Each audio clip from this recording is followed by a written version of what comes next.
We're here in the wild plains of the Masai Mara, where we find an elaborate ecosystem that draws thousands of people each year. People from all over the world flock to this place in the hopes of gaining a glimpse of the biggest animals on Earth in their natural habitat.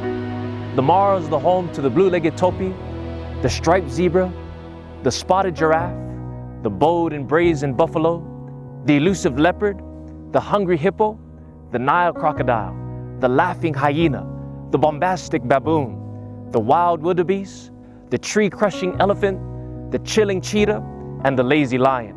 Not to mention all kinds of beautiful birds and creepy crawlers. The Mara is a place that captures the imagination with its rugged and wild beauty. It is also the home of what many people call one of the 7 wonders of the world, the Great Wildebeest Migration. The Great Wildebeest Migration is known as the World Cup of Wildlife. It is an incredible, indescribable spectacle that is only seen by a relative few who are willing to safari deep into the plains of this African wilderness. During the cool season from October to July, over 2 million wildebeest migrate from southern Tanzania here in northern Kenya. They're following the rain showers that provide water for new pasture. These hungry mammals are in search for greener grass on the other side of the Mara River. For it to remain where they are is to die of starvation. In order to live, they must head north. They must come up higher in order to survive. And as they migrate upward, they are in reality passing from death into life. But the wildebeest also seem to understand that there are untold dangers ahead of them. There are ravenous predators on the prowl, searching for their next meal. Lions and hyenas in the bush, leopards in the treetops, and crocodiles in the river. And yet, all this danger does not deter them from moving forward, upward and onward in search of new life. And just like the Great Wildebeest Migration that compels millions of animals to move north, so too God has called the Great Advent Movement to look to the sides of the north where God's throne is. For from that throne in the sky fall showers of life-giving water to quench the dry, parched ground of our lives. The Lord is calling each of us to cry unto Him for the latter rain of His Spirit. And as we do, here is the promise of God.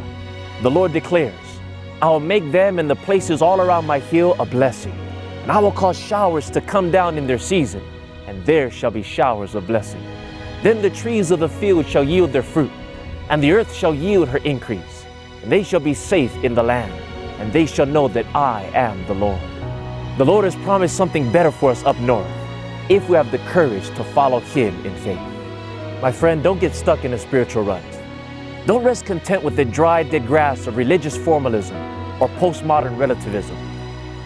Let us follow the chief shepherd as he leads us to green pastures and beside still waters. You see, like the wildebeest, in order to live, we must come up higher in holiness and further in faith. Now, God did not promise that the journey of faith would be easy, for the devil is walking about like a roaring lion, seeking whom he may devour. We may face bold attacks during the day or spiritual ambushes in the night, but we cannot allow the lion's roar or the hyena's laughter to deter us. For greater is He that is in you than he that is in the world.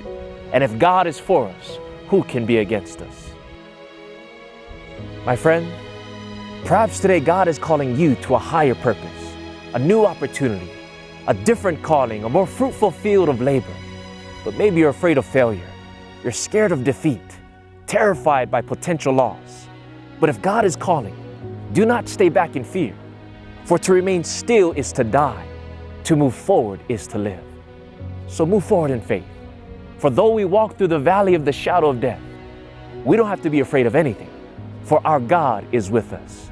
Trust that if it's God's will, it's His bill. And if it's in God's plan, He will give you the promised land. Follow the reign of His Spirit to higher ground. Look to the kingly shepherd who sits on His throne in the sides of the north. Receive the showers of blessing in your life. And as you do, you will see that truly the grass is greener on God's side. We hope you've been blessed and inspired by this new Reflections of Hope episode. This episode is one of many that's been produced all over the world. If you haven't done so yet, please give our video a like, share it with your friends, and please follow us on Instagram, Facebook, and YouTube. If you'd like to see more inspiring episodes, and get access to much more uplifting content, please go now to patreon.com/Revelation of Hope and sign up to be a member of our Patreon page. Your monthly support will not only give you early access to many more inspiring videos, but it will also enable us to continue to produce more of these cinematic object lessons from nature. Our goal is to produce and release these episodes much more frequently. So please prayerfully consider partnering with us so that we may continue to share the hope of Jesus all over the world. Thank you so much for your support. Aloha and Maranatha.